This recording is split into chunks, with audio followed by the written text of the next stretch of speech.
Makanya satu-satunya cara bagaimana kita mengetahui performance mesin kita, mengetahui keseimbangan hormon kita, bisa ya? Bisa adalah dengan cara apa? Ya udah 3 ini diurus dulu.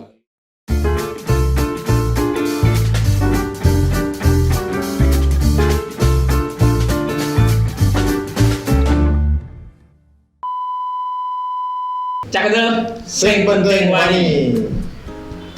Halo Pak Gundel. Iya. Gimana Pak Jumala? Luar biasa, dahsyat luar biasa. Siap ya. Kita kan di awal gayanya kayak Anthony Robbins. Yes. Karena yang mau kita undang ini adalah muridnya Anthony Robbins. Wah. Ini keren ini memang nih. Ya. Seperti tadi Wonder Woman ya. Ya. Keren lah. Pagi ini kita akan diskusikan tentang apa ya namanya ya. Saya lebih mengatakan ini adalah tentang lifestyle. Tetapi di sini lifestyle yang akan kita arahkan dampaknya adalah ke slimming diet. Wah, pasti. Baik untuk sehat maupun untuk cantik begitu ya. Jadi kalau kayak terus guyu. Jadi ini saya harus belajar banyak. Kalau mau itu pilihan kok. Iya. Justru saya khawatir kalau Pak Ganda nanti slim ya, terus jadi tidak seru ya. Sudah biar begitu saja. Itu ya. Nah, tapi banyak di luar sana Pak Ganda yang sangat menginginkan dia itu slim, baik untuk kebutuhan cantik maupun sehat.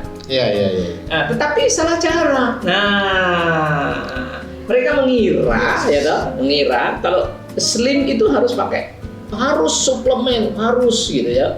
Susah, nggak mungkin berhasil. Nah, nanti akan kita uraikan di sini bagaimana metode yang tepat ya. Iya, yang tepat sasaran. Yang bukan tidak menggunakan sama sekali, tetapi ya tidak mengandalkan suplemen, tapi mengandalkan gaya hidup. Ya, langsung saja kita panggil ya. Kita panggil Ibu Lili. Silakan Lilis. Selamat siang. Semangat pagi. Silakan. Ya, terima kasih. Penampilannya menarik ya. Ya, terima kasih. Sampai sebelum kita berbincang-bincang tentang lifestyle ya, silakan Bu Lilis sapa dulu Sobat Kendel. Halo, Sobat Kendel ya, Kendel. Cak Kendel. Halo Cak Kendel semuanya, Sobat Cak Kendel. Iya. Selamat pagi semuanya, salam sejahtera selalu, salam sehat selalu. Luar biasa. Top. Ya. Oke, Bu Lilis. Iya. Saya tadi sudah sampaikan kepada pemirsa Cak Kendel Podcast. Kita mau diskusi nih tentang slimming, tapi yang tidak mengandalkan bergantung kepada suplemen. Gimana nih maksudnya? Jadi gini Pak Jum, dulu saya sering menghadapi orang itu komplain sama saya. Jadi mereka sepertinya sudah memakai segala macam suplemen penurun berat badan, terus dia sudah ke dokter juga ya, dia disuntik gitu ya, diatur menu makan segala macam, tapi tetap saja tidak bisa berhasil gitu dalam hal menjadi sehat dan ramping. Nah, saya kemarin akhirnya saya ngobrol ya, saya kemarin itu ada teman dokter spesialis gizi, kebetulan di RS Karya di sini, jadi dia kepala bagian spesialisasi gizi, dan dia cerita sama saya, jadi ada 5 hal yang kita perlu penuhi dalam hal bagaimana kita mendapatkan badan yang sehat dan ramping. Sehat tapi ramping tapi sehat. Jadi ramping tapi sehat. Jangan sampai ramping ideal gitu ya. Berat dada ideal. Jadi jangan sampai yang ramping tapi jadi kusut gitu kan ya. Tapi hoax loh Pak kalau misalnya kita ngomong orang yang sudah kelebihan lemak terus nggak apa-apa, saya yang penting sehat, itu hoax. Jadi jangan sampai termakan hoax. Jadi ini Bu Lilis nyindir saya atau gimana? Jangan baper, nanti saya masukkan ke dalam ini. Gerakan ramping sehat. Sobat Kendel, saya mau ikut program. Yes. Di depan kamera. Di depan kamera ya. Kita harus nanti menagih ya. Nah, jadi ternyata ada 5 hal. Yang pertama itu adalah yang paling utama itu pola makan. Pola makan. Jadi lifestyle ya. Lifestyle. Oke, betul. Terus pola makan, terus kedua itu pola olahraga. Olahraga itu nggak mesti yang harus di gym, pakai PT, yang lama, yang sampai cedera otot, enggak. Olahraga, mengolah raga kita. Ya, raganya diolah. Yes, betul. Jadi kalau misalnya kita sudah lahir di dunia ini, kita tidak cacat, tidak sama sekali sempurna, kita harus bersyukur loh, menjaga raga yang sudah dikasih ini, bagaimana mengolahnya. Makanya diberi nama olahraga. Jadi yang itu yang kedua. Yang ketiga itu pola istirahat. Pola istirahat, tidur. Terus istirahat itu bukan cuma tidur ya. Jadi secara mentality kita harus ada istirahatnya ya. Lagi dengan kondisi sekarang dunia saat ini dengan penuh stres ya. Nah, pola istirahat. Terus yang ke 1 sampai 3 ini bisa kita kontrol sebenarnya. Nah, itu yang disebut lifestyle. Yes. Makan, kemudian olahraga, dan kemudian istirahat. Itu lifestyle. Betul Dan sekali. banyak orang gagal di sini lalu mengandalkan itu tadi. Lalu jadinya terjadi apa? Komplain. Yes, saya dikomplain. Karena di 1, 2, 3 dia gagal. Sudah minum ini, sudah ini, tapi masih tetap tidak ada hasilnya. Nah, terus 5 dong tadi. 5. Berarti masih ada 2 lagi. Ya, masih ada 2 lagi. Yang keempat itu adalah mesin pembakaran. Mesin pembakaran. Jadi sebenarnya kita mesin internal, mesin tubuh maksudnya. Di dalam tubuh kita. Jadi pernah nggak ketemu orang yang makannya banyak banget, dia jarang olahraga tapi tetap kurus. Iya, Sering ya. Itu berarti dia punya metabolisme tubuh, mesin pembakarannya itu memang mode kerjanya ya bakar terus. Bakar terus, nggak ada. Bapak ya? Bakar berarti. Jadi dia settingannya rajin bakar tapi malas menyimpan. Ya. Tapi ada juga orang-orang yang tipe makannya ya sudah sedikit, olahraga setengah mati, tapi ya nggak turun-turun cuma sedikit doang. Ya, tapi kalau ada nggak tahu saya. Bagaimana dia? Jadi sedikit juga. Jadi mesinnya itu memang modenya adalah dia bakarnya ya pelan-pelan aja. Dan modenya itu memang rajin menabung. Gitu, rajin menabung. Iya bagus. Tapi jangan menabung lemak ya, menabung lemak konteksnya ya. Nah jadi dari situ yang keempat itu mesin pembakaran kita. Jadi seperti apa mesin pembakaran kita. Yang kelima itu ini keseimbangan hormonal. Jadi hormon itu sebenarnya ada beberapa puluh hormon ya, jenis hormon di dalam tubuh kita ya. Dan ada beberapa hormon yang sebenarnya terkait dengan pembakaran lemak ini, terkait dengan mesinnya ini, ya. Dan sebenarnya 2 ini tidak ada metode di lab atau kayak kita punya mesin mobil lah ya. Kalau mesin mobil kita pengen tahu mesinnya masih bagus atau enggak kan tinggal ke bengkel. Tapi kalau kita pengen tahu mesinnya kita baik atau enggak sih, kan kita nggak ada metode di lab-lab ini ya, di lab-lab di dokter atau apa. Ada sih sebenarnya, tapi biasanya dipergunakan untuk penelitian. Jadi tidak bisa dinikmati oleh masyarakat umum. Mahal ya. 2 itu bisa, tapi masih siap untuk kebutuhan penelitian karena mahal. Nah, makanya satu-satunya cara bagaimana kita mengetahui performance mesin kita, mengetahui keseimbangan hormon kita, bisa ya? Bisa adalah dengan cara apa? Ya udah 3 ini diurus dulu. Iya, lifestyle lagi. Iya, betul. Makannya, kemudian olahraganya dan istirahatnya. Pola makan, olahraga.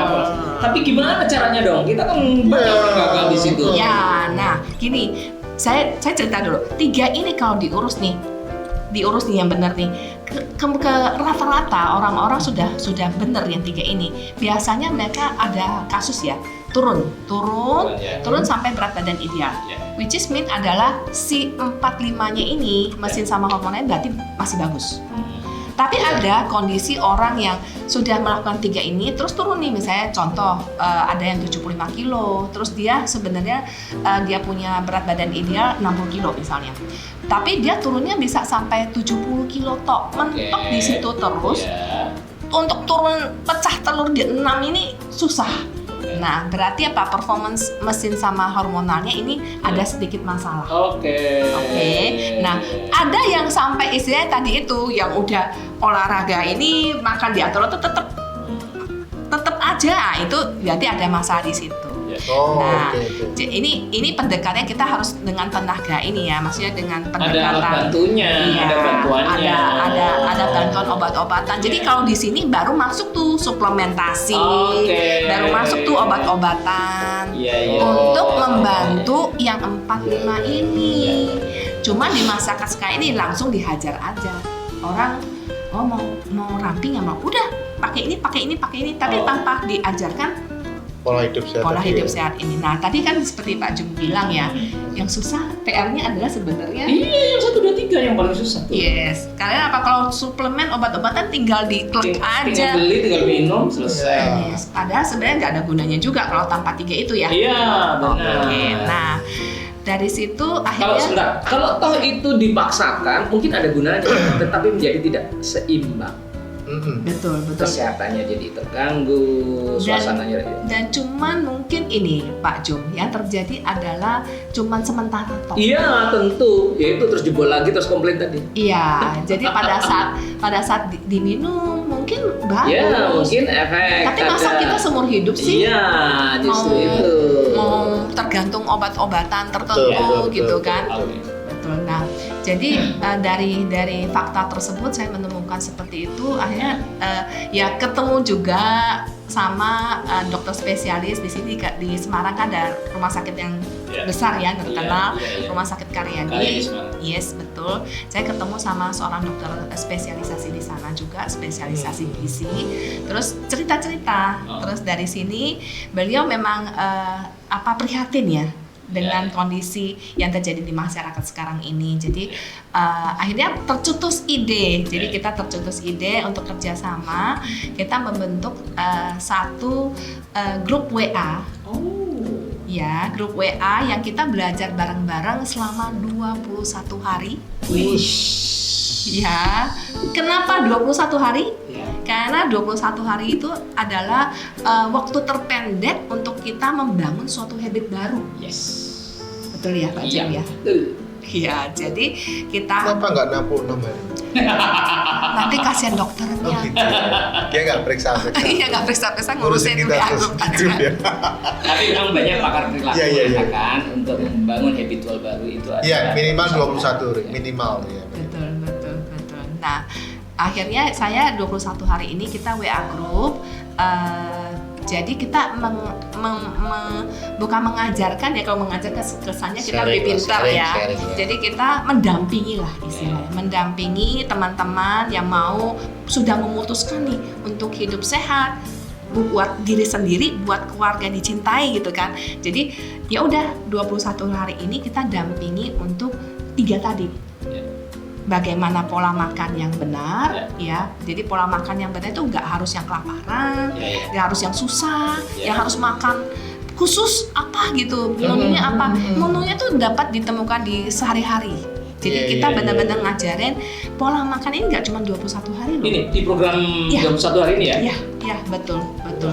Jadi 21 hari ini kita benar-benar ngajarkan teman-teman kita untuk makan yang ya udah. Selama 21 hari kamu belajar cara makannya gitu kan, menu-menunya sehari-hari aja kok, yang kamu bisa masak, yang kamu misalnya orang nggak pernah masak nih, jajan terus, bisa juga. Bisa ditemukan. Jajan pun bisa? Bisa ya? Bisa banget dong berarti ya. Sangat mudah. Ini ya, Ramping Sehat Club ya. Iya. Dengan dokter spesialis gizi ya. Yes, betul. Jadi ini ya Dr. Khairuddin ya. Iya, betul. Jadi Sobat Kental ya. Ya. Jadi pada saat 21 hari kita mendampingi, dan harapannya setelah 21 hari dibubar, teman-teman sudah bisa melanjutkannya seumur hidup. Itu yang terpenting. Harapannya itu ya. Terus kita juga mendampingi olahraganya. Jadi olahraga ini tidak mesti yang harus pakai PT, yang harus ke gym, harus jogging sampai 1-2 jam sampai akhirnya kan banyak harus beli sepeda gitu kan. Jadi apa ya, orang kan jadi excuse ya, saya nggak sempat olahraga mah, saya mah sibuk gitu kan. Jadi olahraga kita ini adalah olahraga yang singkat.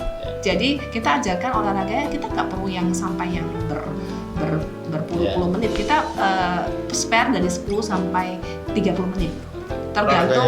Tergantung dari dia punya berat badan, obesitas kelas berapa. Jadi kalau misalnya obesitas yang dia tinggi, ya dia cukup harus butuh 30 menit. Lebih ya. Tapi kalau dia kalau kayak seperti saya sudah ramping, saya biasanya cuma menghabiskan waktu 10 menit, 15 menit kok. Terus gimana nih caranya bergabung? Cara bergabung ya saya sebagai salah satu PAC. Oke. Ya. Berarti kontak ke Bu Lilis ya? Di deskripsi ya, lihat di deskripsi ya kontaknya Bu Lilis. Nanti akan gabung di grup itu dan kita akan diajari bagaimana cara makan yang sehat, kemudian istirahat, lalu olahraga. Selama 21 hari. Selama 21 hari. Keren banget Pak Kanda ya. Pak Kanda, kok beliau bisa menemukan produk? Nah ini terus ketemu dokter keren. Gimana perjalanannya? Apa Ibu memang dari dulu itu sudah berkecimpung di bidang ini? Oh enggak, jadi saya sedikit banyak ini ya, latar belakang saya itu saya karyawan 19 tahun. 19 tahun ya? Saya 3 tahun di otomotif. Tapi bukan pegang-pegang. Bukan. Saya lebih ke arah bagaimana supaya pabriknya itu bisa efisien efektif ya. Jadi optimasi lah ya. Optimation. Ya. Terus di perusahaan, jadi 16 tahun terakhir saya kerja itu saya di satu perusahaan rokok. Jadi lebih ke dunia pria ya. Iya. Tetapi kan yang diurusi bukan dan tidak di bidang kesehatan karena itu tidak di bidang kesehatan. Otomotif, rokok. Maco banget ya. Pantesan ya. Ya, jadi waktu itu saya posisi tahun 2010 itu pindah ke Semarang dari Kudus. 2010. Dari Kudus. Ya, jadi pindah lokasi kerja waktu itu, terus bawa anak kan ya.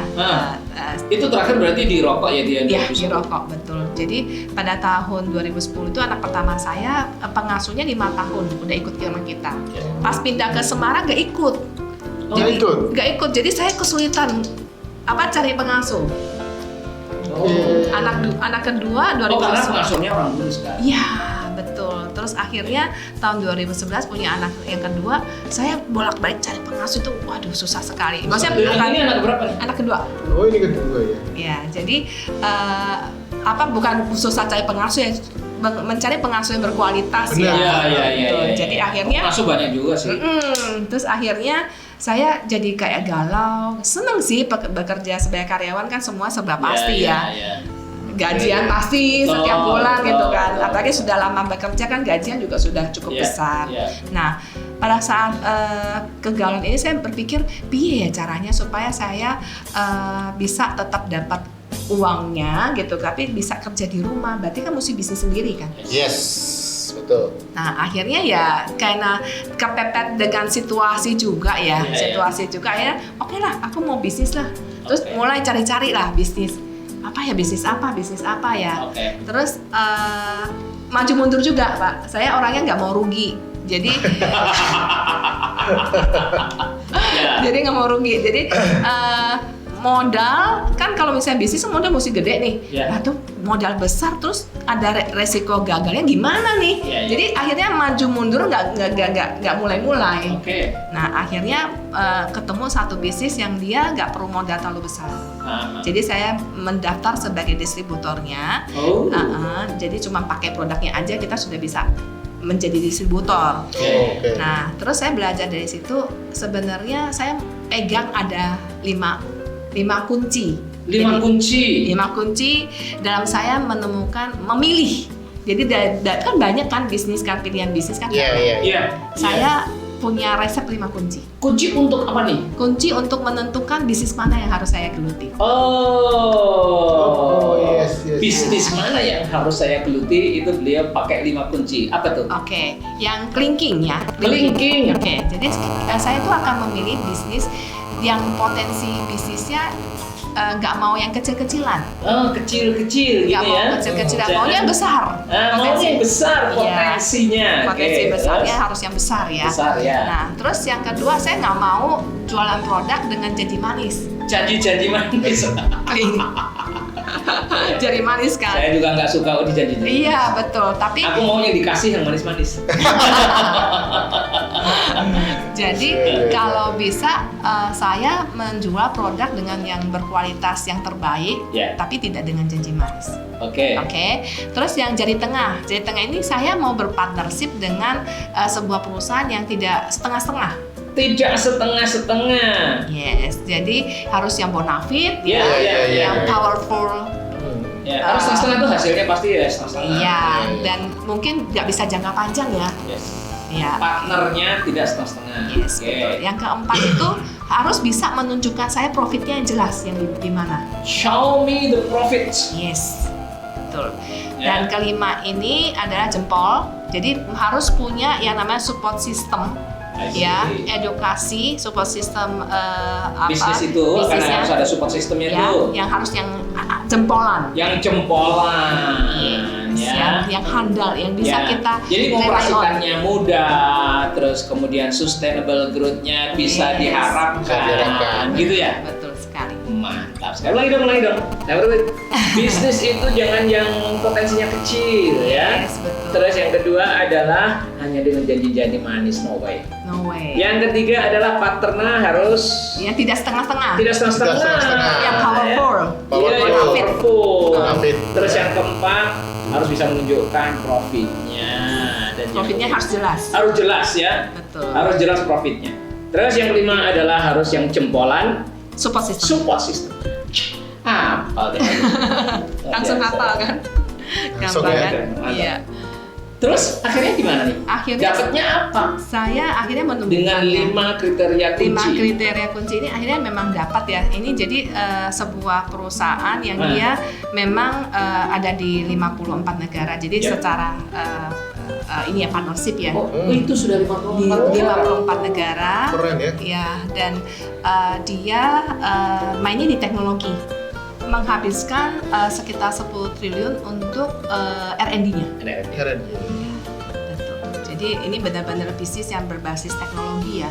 Dan bisnis ini juga dia mempunyai support system yang tadi. Dia mempekerjakan hampir 100 orang IT untuk mendevelop. Mendevelop di headquarternya sana ya. Yes. Beberapa aplikasi yang distributor bisa pakai. Ya, jadi kita kemarin itu saya diajarin ini kan sampai ada pertemuan tahunan kan. Itu ada kayak kita bisnis kan harus ada sekretaris ya kalau bisa kita makin gede ya. Ini kayak sekretarisnya itu di aplikasi. Kita saya ini yang bukan milenial itu sebenarnya agak ini juga sih konsultan juga. Agak gagap ya. Waduh, ini canggih banget gitu kan. Ternyata bisa nggak? Bisa ya. Ya bisa lah lumayan. Ya dengan di mana ada kemauan di situ ada jalan. Iya pasti. Iya betul. Iya. Ini sekarang yang ditekuni itu bisnis ini sekarang. Iya betul. Boleh disebut nggak sih bisnis apa ini? Bisnis saya bergabung di Nuskin Enterprise. Nuskin Enterprise. Iya. Wah keren ini ya. Iya. Oke, kalau yang lain bergabung boleh nggak? Oh boleh. Jadi gini. Di Nuskin itu sebenarnya kan dia adalah perusahaan produsen ya, produsen dari produk kecantikan. Jadi untuk produk yang untuk skincare, terus head care. Pertama di skincare dulu. Tapi habis itu dia bergerak di head care juga di head care. Dan terakhir itu di weight management. Makanya tadi saya ketemu tuh karena banyak dikomplain orang asal make tanpa merubah pola hidup gitu. Ternyata ya itu orang menjadi sehat itu nggak cuman dari minum, ternyata banyak hal.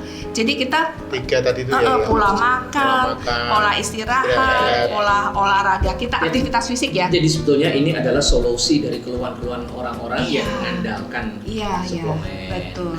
Saya yang sangat suka di Bu Lilis itu apa?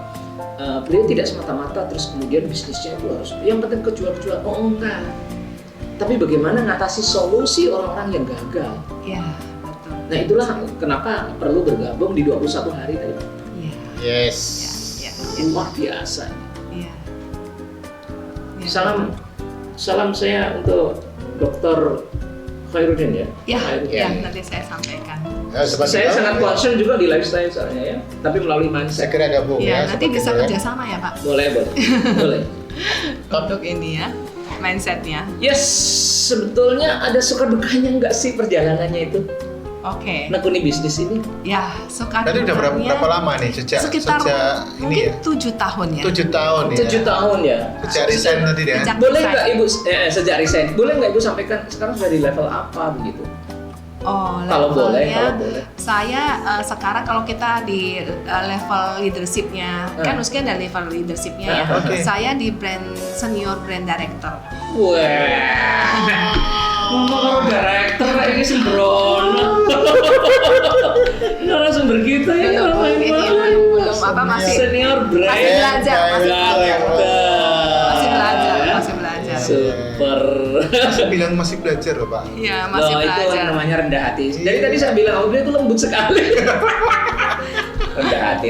Iya. Aku sekali lagi Pak, saya itu sangat suka sekali ketika ada orang mengeluh, dicarikan solusi. Dan solusinya salah satunya adalah kita bergabung di dalam grup 21 hari ya untuk membina lifestyle kita, buat makan yang sehat, kemudian olahraga, dan kemudian istirahat yang cukup. Keren banget. Tadi apa itu suka dukanya? Belum disebutin. Oh, suka dukanya. Suka dukanya itu adalah yang pertama mungkin gini ya, ada 2 hal ya yang saya temukan. Yang pertama itu adalah pada saat ini kan satu perusahaan produsen yang dia merekrut distributornya benar-benar tidak tanpa modal ya. Jadi berbeda dengan yang misalnya kayak model perusahaan-perusahaan dengan sistem distribusi yang konvensional ya. Kita kan mesti ada bank garansi ya, sekian M gitu kan. Pada saat kita menjadi distributor di satu perusahaan dan kita udah bank garansi sekian M, kan kita harus benar-benar memastikan memaksa ya distribusi. Memaksa dari kepala harus benar-benar dicari caranya supaya diperas benar supaya ini piye caranya ini jalan. Ya betul ya. Karena kalau enggak gimana nasinya? Mandek dong duit saya gitu kan. Tapi kalau akhirnya laku. Kalau enggak betul. Nah, terus gimana dong? Kalau di sini perusahaan kita ini kan benar-benar membuka kesempatan untuk kita menjadi distributor itu tanpa ada bank garansi. Ya, tanpa modal. Nah, ini yang jadi tantangan justru. Banyak yang mendaftar, tapi nggak jadi juga. Coba-coba. Jadi judulnya coba-coba, tapi akhirnya nggak ada komitmen. Nggak ada komitmen mau belajar, nggak ada komitmen mau usaha. Karena nggak keluar modal. Itu ya jadi tantangan. Itu jadi tantangan. Jadi saya sering menemukan orang mau bisnisnya, bagus nih perusahaan tadi yang 5 key points 5 ini. Bagus nih, saya mau ikut nih. Tapi setelah mau ikut tapi judulnya coba-coba ya. Jadi yaitu sesuatu yang kita nggak bisa komitmen. Kayak lahan lah, kita punya lahan pertanian, nggak pernah kita kerjakan, nggak pernah kita pacul nggak menghasilkan panen kan? Kita cuma membiarkan lahan tersebut kan. Itu sebenarnya tantangan saya yang pertama. Yang kedua yang melahirkan ini. Iya benar. Benar, aku sudah terasa. Ini adalah tantangan sebetulnya. Terus kemudian solusinya ini Pak. Betul. Coba disebutkan lagi dong. Jadi adalah orang ada beli kan suplementasi, weight managementnya ya. Kita kan ada produk weight management ya selama 90 hari kan. Udah diminum nih. Tapi kok hasilnya nggak bisa maksimal. Yang disalahin produknya. Yang disalahin produknya. Istilahnya pikirnya ini obat dewa gitu kan. Jadi minum langsung gitu kan. Saya cerita nggak ada yang namanya suplementasi di dunia ini yang obat dewa. Harus ada dengan lifestyle. Yang utama itu lifestyle sebenarnya. Makanya suplemen dikasih nama suplemen. Namanya juga suplemen. Suplemen apa Pak artinya? Ya pelengkap lah. Betul. Tambahan. Betul sekali. Jadi saya waktu itu merasa, tantangan saya ini nih, apa nih solusinya? Tapi keren ya solusinya ini. Bergabung 21 hari untuk mendidik lifestyle. Luar biasa Pak Ganda. Sorry Pak Ganda, memang kalau bicara dengan pembicara yang keren-keren tuh waktunya selalu kurang Pak. Terus mimpinya apa ke depan? Nah, mimpi ke depan apa nih untuk? Oke, mimpi ke depan itu adalah saya dari segi bisnis ya. Dari segi bisnis itu di dalam bisnis saya ini memungkinkan saya untuk memang karena ini adalah bisnis yang memang modalnya kecil, ya, terus fleksibel. Jadi orang-orang dengan waktu yang terbatas itu bisa melakukan bisnis ini. Terus profitnya juga cukup besar sehingga orang-orang yang sudah punya bisnis yang macam-macam juga kalau melihat bisnis ini harusnya tertarik ya. Oke. Dan ada support systemnya. Kita ada support system pendidikannya. Yang jempolan itu. Jadi saya sih punya mimpi saya bisa membantu banyak orang yang mereka punya keinginan untuk punya bisnis sendiri. Mungkin orang-orang yang tidak mampu punya bisnis yang besar gitu kan. Nah, ini saya bisa membantu orang-orang yang seperti itu yang di luar sana yang pengen punya bisnis besar tapi kekurangan modal, yang mau punya bisnis tapi nggak bisa berbisnis, caranya gimana? Karena bukan sekolah bisnis ya. Terus yang nggak punya waktu, jadi orang-orang yang terbatas dengan waktu, ya itu bisa mempunyai, itu memungkinkan sekali karena saya ngalamin, saya memulai bisnis ini posisi saya masih jadi karyawan waktu itu. Jadi saya mengerjakan bisnis ini di weekend. Jadi pada saat weekend, terus pada saat saya hari Senin sampai Jumat saya mengusahakan sih kalau misalnya saya ada waktunya, saya setelah pulang kerja. Jadi sekitar 1-2 jam saja. 1-2 jam saja. Iya. Sempatkan 1-2 jam setiap hari dan jadinya seperti senior director, branch director. Iya, betul. Itu mimpi pertama saya. Mimpi yang kedua? Mimpi kedua ini lagi. Jadi apa itu? Saya ingin sekali masyarakat luas itu mengerti bagaimana sebenarnya menjaga kesehatan, mendapatkan kesehatan itu sebenarnya sangat memungkinkan, ya. Dan tidak susah gitu loh. Jadi sesuatu terasa susah kalau kita tidak tahu caranya. Yes. Ya, kalau kita tahu caranya, kita akan lebih simpel dan gampang. Gitu. Luar biasa Pak Ganda ya, kita bergabung di 21 hari. Ya, saya tunggu ya. Tulis untuk mengakhiri perjumpaan kita. Mohon diberikan tips dong buat untuk Sobat Ganda. Tipsnya apa? Tips apa? Whatever lah, tips sukses, tips bahagia, tips lifestyle, tips apapun. Oke, tips dari saya berhubungan dengan kesehatan karena hari ini kita hari ini ya. Yang namanya umur panjang itu adalah kasih karunia Tuhan. Yes. Betul ya. Jadi kalau kita sehat pun, kalau diizinkan Tuhan untuk pulang, ya bisa dengan berbagai macam cara. Betul ya. Jadi kita nggak bisa berdebat soal umur panjang. Oke. Tapi yang namanya kesehatan itu ada kuasa dari manusianya sendiri. Kita tidak bisa meminta dari Tuhan, tolong dong saya diberi kesehatan. Tapi kalau kita hidupnya benar-benar kacau balau, terus Tuhan mau granted kita dengan kesehatan, itu kan sesuatu yang nggak pada tempatnya ya. Jadi kalau saya berpikir adalah umur panjang tetap urusan Tuhan. Tapi kalau yang namanya sehat itu adalah tanggung jawab kita. Salah satu bentuk syukur kita juga gitu loh. Kita bertanggung jawab dengan apa yang sudah diberikan sama Tuhan. Yang jalan tuh harus kita juga yang mengupayakan. Betul. Itu kira-kira gambaran yang saya sering informasikan ke teman-teman supaya punya mindset yang benar, Pak. Yes. Lagian apa gunanya juga umur panjang Pak Ganda kalau sakit-sakitan? Malah nyusahin yang hidup ya. Kita harus umur panjang dan sehat. Ya, kita harus menua dengan indah. Kalau saya sukanya ngomong dengan indah. Indah itu meninggal dengan indah. Ya, sehat. Berkatnya masih banyak, kita jadi selalu berkat terus, berkarya terus. Ya, kita boleh tua tapi kita harus tetap berkarya. Saya aja boleh tua tetap berkarya. Iya, betul. Ini contohnya Pak Jo luar biasa ini.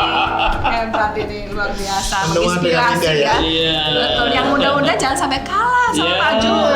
Kita berlomba-lomba lah ya. Iya, betul sekali. Baik Bu Lilis, terima kasih hadirnya di sini memberikan inspirasi pada banyak orang dan moga-moga nanti banyak yang bergabung ya untuk sehat bersama-sama. Saya juga terima kasih atas Sama-sama. atas kesempatannya. Iya, Bu Lilis, thank you Bu Lilis, matur nuwun. Ya, oke, Sobat Kendel, demikian yang bisa kita share video kali ini. Di like, share, dan komen ya supaya lebih bermanfaat pada banyak orang. Jangan lupa di subscribe dan bunyikan loncengnya. Iwak Yu dagingnya Kandel. See you. See you. Cah Kendel. Cah Kendel.